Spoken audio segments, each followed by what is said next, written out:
안녕하세요.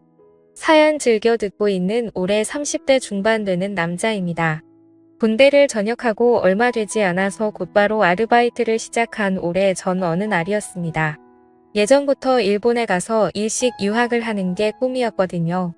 경력 없이 일식집에 갔다가 설거지만 하다가 나온다는 말을 들어서 일식집은 아니지만 생선 손질하는 방법 정도는 미리 배울 수 있겠다는 생각에 집 근처 횟집에서 일을 하게 되었습니다.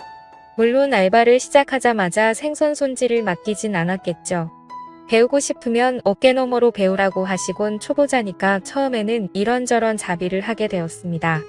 면접을 볼 때 사장이 아니고 실장님한테 봤는데 일을 시작한 지 몇 주 차가 됐는데도 사장님을 한 번도 본 적이 없어서 궁금해하다가 실장님에게 물어봤습니다.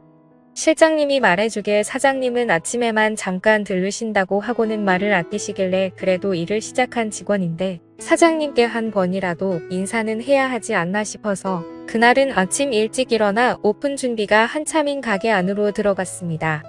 문을 열고 들어가니 이모들과 앉아서 수다를 떨고 있는 사장님을 처음 봤는데 사장님이라고 부르기엔 너무나도 젊고 예쁜 사람이 앉아있길래 당황해서 인사도 똑바로 못하고 조금 버벅이고 말았습니다. 사장님은 당시 사업을 하던 남편과 동업자 몇 명을 띄고 수급만 해가는 이른바 바지 사장이었습니다. 사장님은 저를 보더니 어머나 이 젊은 오빠는 누구야? 라고 반응하며 저를 힐끗힐끗 위아래로 훑어보더라고요. 제 긴장을 풀어주려고 장난을 치는 줄 알았는데 지금 생각해보니 사장님이 저를 처음 봤을 때부터 관심이 있지 않았는가 싶네요. 우리 사장님은 저와 띠동갑인 나이인데도 불구하고 늘씬하기까지 한데다가 스타일까지 좋아서 그런지 도무지 12살 연상으로 보이지 않았습니다. 동네 지역 유지라고 불리우는 남편의 재력으로 관리란 관리는 다 받고 본인도 자기가 예쁜 걸 알아서 그런지 그 젊어 보이는 미모와 탄탄한 몸매를 유지하기 위해 부단히 노력하는 것 같았어요. 사장님은 또래에 비해서 세련된 스타일과 미모보다도 엄청 부드러워 보이는 햇빛에 그을린 듯한 까무잡잡한 피부가 매력적이었습니다. 자연스럽게 타서 원래 까무잡잡하신가 보다 했는데 유난히 하얀 손등에 골프를 자주 치러 나가서 그런 걸 짐작할 수 있겠더라고요. 그리고 보니 따금씩 아침에 가게를 들렀다가 골프를 치러 바로 가시는지 골프 치마를 입고 오실 때가 있었는데 무릎 부위가 훤히 드러낸 모습으로 의자에 앉아 계시면 바닥 청소를 하는 척 몇 번씩 고개를 돌려 쳐다봤던 적도 있었습니다. 사장님은 키도 커서 각선미가 보통이 아니었어요. 사장님께 처음 인사를 드린 그날 사장님이 저에게 약간 관심을 보였잖아요. 인사를 드리고 그날 저녁에 출근했는데 그날은 처음으로 사장님이 가게에 출근하시더군요. 왠지 모르게 그때부터 매일매일은 아니지만 이따금씩 저녁까지 있다가 가셨어요. 오시면 딱히 하는 건 없고 괜히 방해만 되기도 했습니다.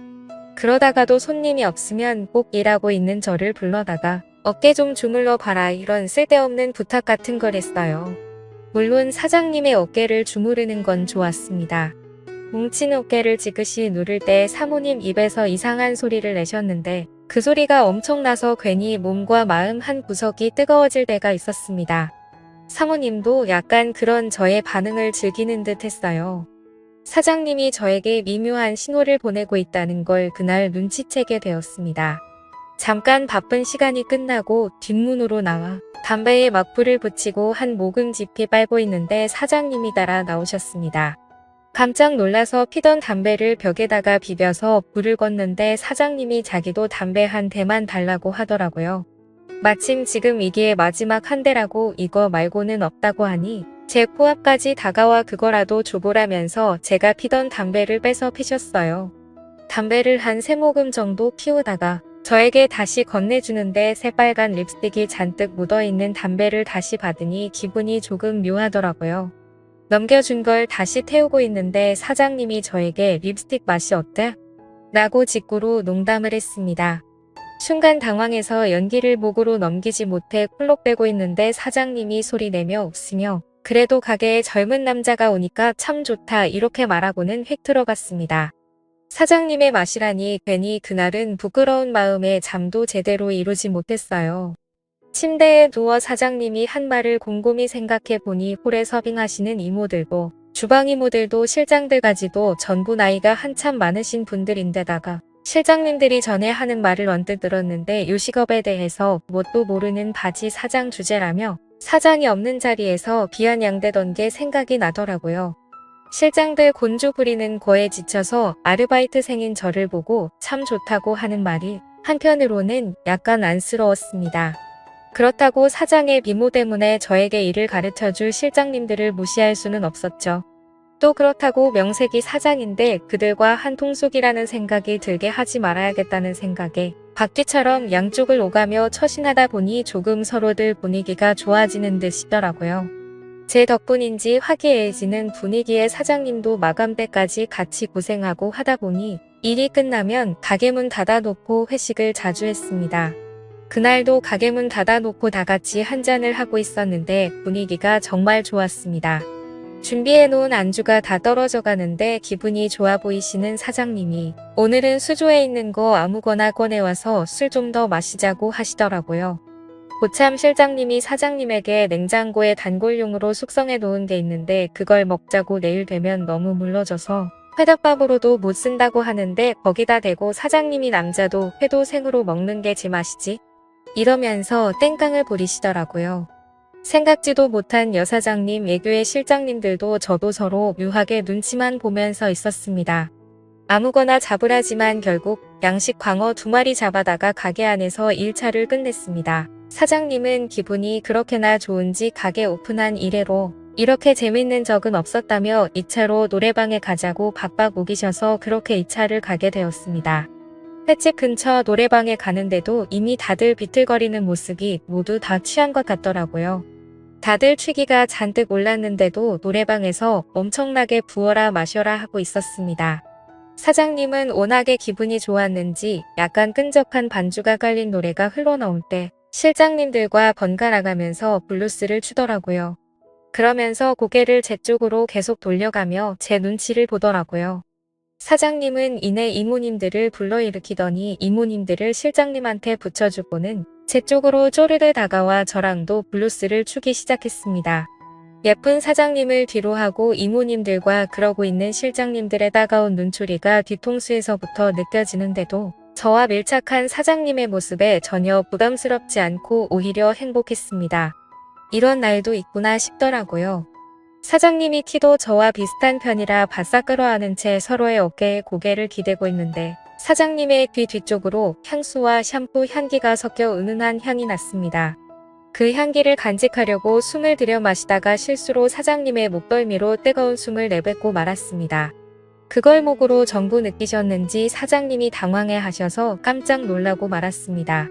그러더니 사장님은 껴안고 있던 저를 손바닥으로 탁 치며 무언가 바라는 눈빛을 보내곤 아무 말도 하지 않으셨어요.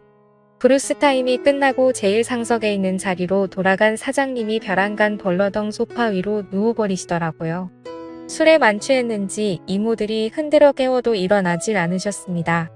치마가 말려 올라가 어떻게 해야 되냐고 이모님들이 당황하고 계셨어요. 계산하는 사장님이 만취한 상황인지라 자연스럽게 회식 자리는 끝나는 분위기가 되었고 실장님들과 이모님들도 벌써 시간이 이렇게 늦었다며 다들 집으로 돌아가려는 모습이었습니다. 그 와중에도 실장님들 2분이서 사장님을 서로 자기가 데려다 주겠다고 또 다투고 있었습니다. 제가 볼 땐 데려다 준다기보단 데려가는 느낌이 더 강했었죠. 무슨 마음이었는지 저도 사장님을 데려다 주고 싶다고 실장님들에게 도전장을 내밀었습니다. 굉장히 언짢아하며 짜증내는 실장님들의 모습을 지켜보고 있던 이모님 한 분이 2사람을 뜯어말리며 어서 저에게 대리기사를 불러 사장님 좀 집에 모셔다 달라며 부탁을 하더라고요. 아무튼 사장님을 데리고 차에 타는데 밖에서 발을 동동 구르던 실장님들의 모습이 참 깨소금 맛이었습니다. 이어서 대리기사님이 오시고 사장님과 저는 뒷좌석에 앉았습니다. 술이 많이 취했는지 차에 타자마자 제 무릎을 베고 누우셔서는 집에 도착해서 기사님이 떠날 때까지 사장님은 꼼짝도 하지 않았습니다. 아무리 흔들어 깨워도 일어나질 않는 사장님 모습에 난감해하고 있는데 가방 안에 사장님 핸드폰이 눈에 들어왔습니다. 살짝 머리를 들어 가방을 베고 있게 만들고 차 밖으로 나와 남편분에게 전화를 걸었는데 받지를 않더라고요. 문자라도 하나 남겨두고 안에서 문을 잠그고 집으로 가려고 했는데 문자함에는 남편하고 주고받는 대화가 한 개도 없었습니다. 사장님의 전화번호부에는 남편 말고는 다른 사람의 전화번호는 저장도 되어 있지 않았습니다. 사람이 외로워하는 이유를 알겠더라고요. 사장님은 돈은 많지만 그 돈으로 외로움을 해결하기 힘든 그런 사람이었던 것 같습니다. 훔쳐보려던 것은 아닌데 사장님에 대한 많은 걸 알게 되니 이대로 돌아가면 안 될 것 같아 차 안으로 다시 들어가 받쳐 놓은 가방을 빼고 다시 사장님에게 무릎베개를 해주었습니다. 무릎베개를 해주려 사장님의 뒤통수를 받쳐 목을 살짝 들어 올렸는데 사장님이 술버릇인지 꼼지락대면서 제게 몸을 기대더라고요. 얼마 안 있어서 술이 조금 깨졌는지 사장님이 화들짝 놀라 자리에서 일어나시더라고요. 여태 자기가 이러고 있었냐고 물어보는데 맞다고 하니 저에게 약간 감동한 듯해 보였습니다. 이제 사장님도 일어났으니 집에 가려고 하는데 멀쩡해 보이던 사장님은 집까지 데려다 달라며 막무가내셨습니다. 어떻게 집까지 들어가냐고 되물었더니 어차피 집에 아무도 없다고 하셨습니다. 문이 열리자마자 사장님은 저를 뒤에서 껴안으셨고 저희는 그렇게 사랑을 확인하게 되었던 거죠. 그날 이후 사장님과는 연인처럼 지내게 되었고 시간이 지날수록 유부녀란 사실에 점점 겁이 나서 저는 결국 가게를 그만두게 되었습니다. 그만두고 나서는 사장님에게 전화도 몇 번이나 왔지만 유부녀라는 사실에 괜히 더 얽혔다가 좋은 꼴 못 볼 것 같아서 근처에는 얼씬도 하지 않았지만요. 외로운 사람에게 지나친 관심은 독이 될 수 있다는 생각에 멈추게 되었는데 이렇게 오랜 시간이 지난 후 제가 외롭게 되니 그때의 사장님의 마음을 좀 더 헤아릴 수 있게 된 것 같습니다. 지루한 이야기 끝까지 들어주셔서 감사합니다.